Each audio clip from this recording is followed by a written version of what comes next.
আজের আমি সন্তান ভাগ্য নিয়ে আলোচনা করব। অর্থাৎ জন্মকুণ্ডলিতে আমাদের সন্তান ভাগ্য কেমন হবে, বা সন্তান ভাগ্য নিয়ে বলার তার কারণ হচ্ছে সন্তান ভাগ্য নিয়ে বলার বিষয়ে আমাকে বেশ কিছু আমার সাবস্ক্রাইবার এবং আমার কিছু ফলোয়ার তারা আছেন, ফেসবুকেই বলুন, ইউটিউবেই বলুন, আমাকে সন্তান ভাগ্য নিয়ে আলোচনা করতে বলেছেন। এটা যারা আমার কাছে জ্যোতিষশাস্ত্র শিখছেন বা যারা জ্যোতিষপ্রেমী আছেন তাদেরও খুব কাজে লাগবে। সন্তান ভাগ্যটা জানা প্রত্যেকের আজকের দিনে জরুরি। তো সন্তান ভাগ্য বলতে কি না, সন্তান হবে কি হবে না, এটা হচ্ছে প্রথম। আজকের আমি এটা নিয়ে আলোচনা করব।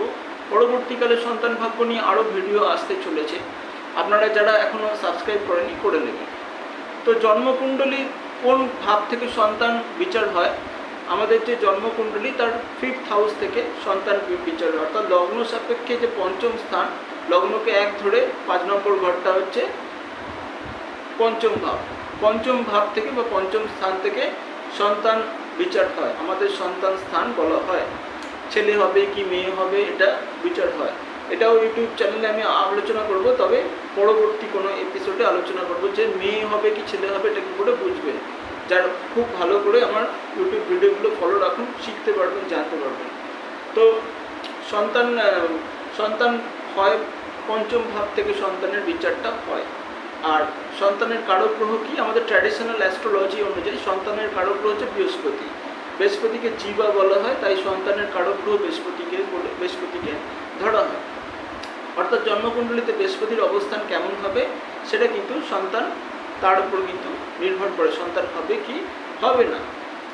আরেকটা হচ্ছে সন্তানের আরেকটা হচ্ছে আমি মনে করি সন্তান আরেকটা গ্রহ সন্তান হওয়ার জন্য খুব দায়ী থাকে ছেলেদের ক্ষেত্রে, বিশেষ করে সেটা শুক্র বা ভেনাস।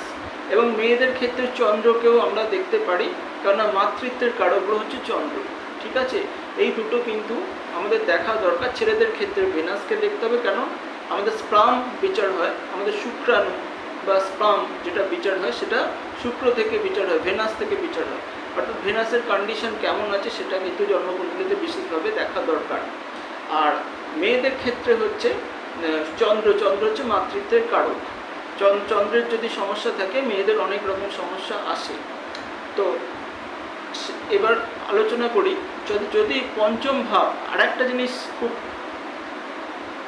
জানা দরকার, সেটা হচ্ছে 4-5টা রাশি আছে যেগুলোকে অনুর্বর রাশি বলা হয়। 5টা রাশি আছে, অনেকের মতে 4টে, অনেকের মতে 5টা, তবে সাধারণভাবে আমরা 5টা রাশিকে অনুর্বর রাশি বলে ধরি।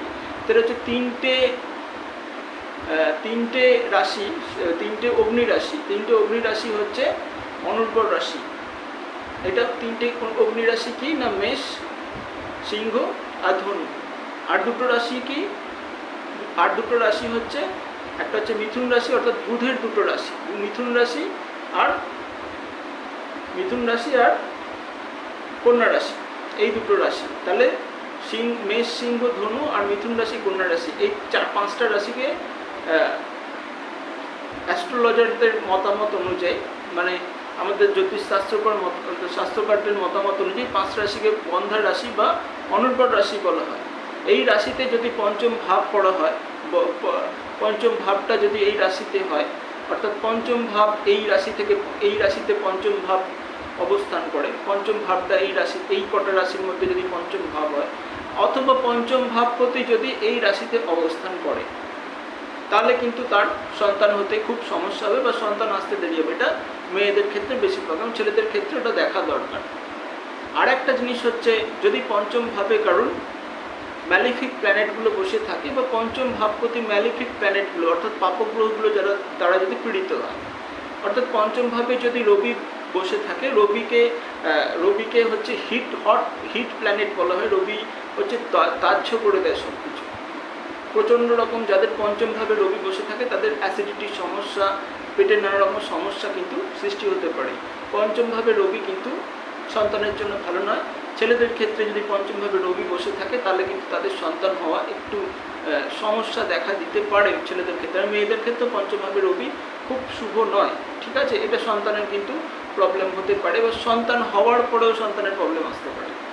পঞ্চমভাবে যদি মঙ্গল বসে থাকে, এটা সন্তান নষ্ট হয়ে যাওয়ার যোগ ইন্ডিকেট করে, বা সন্তানের অ্যাবর্শন হওয়ার যোগ, বা সন্তানের কোনো ধাক্কা বা চোট খেয়ে সন্তান নষ্ট হয়ে যাওয়ার ইন্ডিকেট করে। যদি পঞ্চমভাবে মঙ্গল কোনো অশুভ যোগ যুক্ত হয়ে বসে থাকে বা দুর্বল অবস্থায় বসে থাকে, বা পঞ্চম ভাবপতি গ্রহটি মঙ্গল দ্বারা পীড়িত থাকে, হতে পারে, তাদের খুব সাবধানে থাকা দরকার। আর একটা হচ্ছে পঞ্চম ভাবে যদি স্যাটার্ন বসে থাকে। আমি দেখেছি পঞ্চমভাবে স্যাটার্ন বসে থাকলে সন্তান হয়েছে, কিন্তু সন্তানের শরীরে কোনো সমস্যা থাকতে পারে, অথবা সন্তান হতে খুব দেরি হতে পারে। এই ব্যাপারগুলো দেখা দিতে পারে। তবে সন্তান তাদের হয়, সন্তান হতে দেরি হতে পারে। হ্যাঁ, পঞ্চমভাবে যদি রাহু বসে থাকে, বলা হয় রাহু নাকি সন্তান নষ্ট করে দেয়, এবং মেয়েদেরই বা বলুন ছেলেদেরই বলুন অনেক রকম পেটের সমস্যা বা মানে আমাদের জননতন্ত্রের সমস্যা নিয়ে চলে আসে পঞ্চমভাবে যদি রাহু বসে থাকে। আর পঞ্চমভাবে যদি কেতু বসে থাকে বা পঞ্চম ভাবপতি কেতু যুক্ত বসে থাকে, তাহলে সন্তানটাকে ব্লক করে রেখে দেয়। কেতু হচ্ছে ব্লকেজের কারক গ্রহ, কোনো জিনিসকে ব্লক করে দেয় কেতু। এটা হতে পারে। এর পরবর্তীকালে আমাদের আরও বেশ কিছু চার্ট দেখার বিষয় আছে, তার মধ্যে নবাংশটাও আমাদের দেখা উচিত, কেননা নবাংশটা হচ্ছে আমাদের ছকের স্ট্রেংথ। আমাদের ছকের স্ট্রেংথ হচ্ছে নবাংশ। তাছাড়াও আমাদের পঞ্চম ভাবের পঞ্চম ভাব বিচার করা দরকার। আমাদের পঞ্চম ভাব থেকে যে পঞ্চম ভাব, অর্থাৎ এটা ভাবম ভাবের ফর্মুলা, পঞ্চম ভাব থেকে পঞ্চম ভাব বিচার করে দেখতে হয় যে কি হতে পারে। পঞ্চম ভাব থেকে পঞ্চম ভাবে কোন গ্রহ বসে আছে, পঞ্চম ভাব থেকে পঞ্চম ভাবে কোন গ্রহ বসে আছে সেটা দেখতে হয়।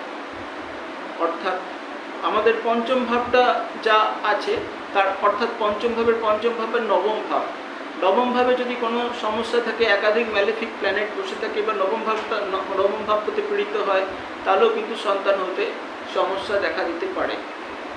পঞ্চম ভাবপতি নবাংশতে যদি পীড়িত অবস্থায় বসে থাকে, দুর্বল থাকে, তাহলে সন্তান হতে অসুবিধে হতে পারে।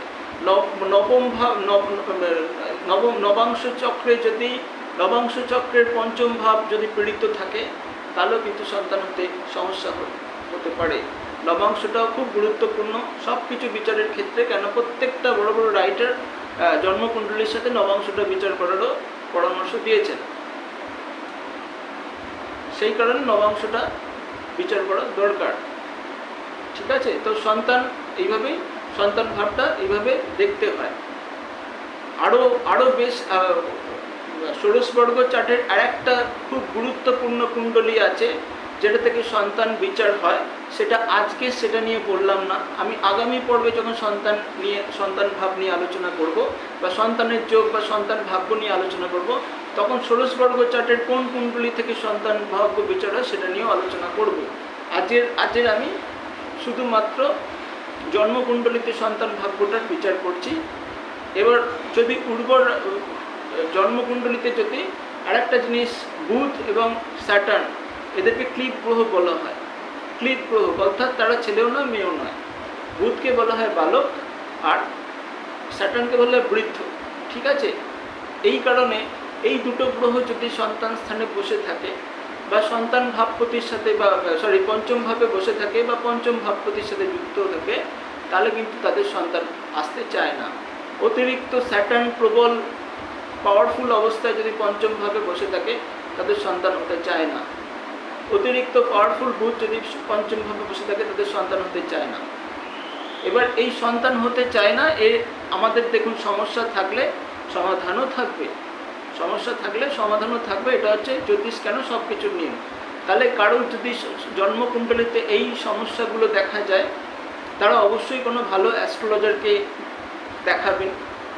এখানে তো কোনো প্রতিকার বলতে পারবো না, কারণ একই লোকের জন্য একই প্রতিকার প্রযোজ্য হবে না। এক একটা লোকের এক একটা জন্মকুণ্ডলী, এক একটা রাশি লগ্ন, এক একটা গ্রহের অবস্থান এক এক রকম। তো একটা প্রতিকার সবার জন্য লাগবে না। কোন প্রতিকার কার জন্য দরকার পড়বে সেটা অবশ্যই একজন ভালো জ্যোতিষশাস্ত্রী বলতে পারবেন, অ্যাস্ট্রোলজার বলতে পারবেন। সেই জন্য ভালো অ্যাস্ট্রোলজির সাথে যোগাযোগ করবেন। আর সর্বোপরি যদি সন্তান নিয়ে সমস্যা আসে অবশ্যই ভালো ডাক্তারের সাথে যোগাযোগ করবেন। দুটো কিন্তু দরকার, অ্যাস্ট্রোলজারও দরকার, ডাক্তারও দরকার। অনেক সময় ডাক্তারের ট্রিটমেন্ট ভুল হতে পারে, ভুল ডাক্তারের সাথে যোগাযোগ হতে পারে, সেক্ষেত্রে অনেক সময় ঠিক প্রতিকার যদি অ্যাস্ট্রোলজার কাছে গিয়ে ধারণ করতে পারে, কেউ করতে পারে, তাহলে হয়তো ভালো ডাক্তারের সাথে যোগাযোগ হতে পারে, ভালো ট্রিটমেন্টটা ভালো কাজ হতে পারে এবং তার সন্তান ভাগ্যটা ঠিক হতে পারে।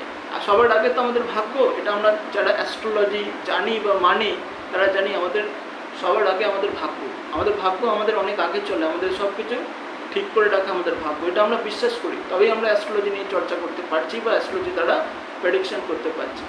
তো যাদের সন্তান নিয়ে সমস্যা হচ্ছে বা হবে তারা অবশ্যই ভালো অ্যাস্ট্রোলজারের সাথে যোগাযোগ করতে পারেন। এর পরবর্তীকালে সন্তান নিয়ে আসবো, সন্তান ভাগ্য নিয়ে আসবো, ছেলে হবে কি পুত্র সন্তান হবে কি কন্যা সন্তান হবে সেই নিয়েও আলোচনা করব, সম্ভাবনা কিসের দেখা যাবে, বা সন্তান খুব ভালো সন্তান হবে, সুসন্তান হবে সেটাও আলোচনা করব। ষোড়শবর্গ চার্টের কোন কুণ্ডলী থেকে সন্তান ভাগ্য বিচার হয় সেটাও আলোচনা করব। আজকের মতো এখানেই বিদায় নিচ্ছি। আর একটা এখানেই স্টপ করছি আলোচনাটা। আপনারা যারা এখনও পর্যন্ত চ্যানেলটিকে সাবস্ক্রাইব করেনি তারা অবশ্যই সাবস্ক্রাইব করে নেবেন। আর যারা অ্যাস্ট্রোলজি, হস্তরেখা ইত্যাদি মানে নিজের ভাগ্য বিচার করাতে চান তারা অবশ্যই যোগাযোগ করে নেবেন।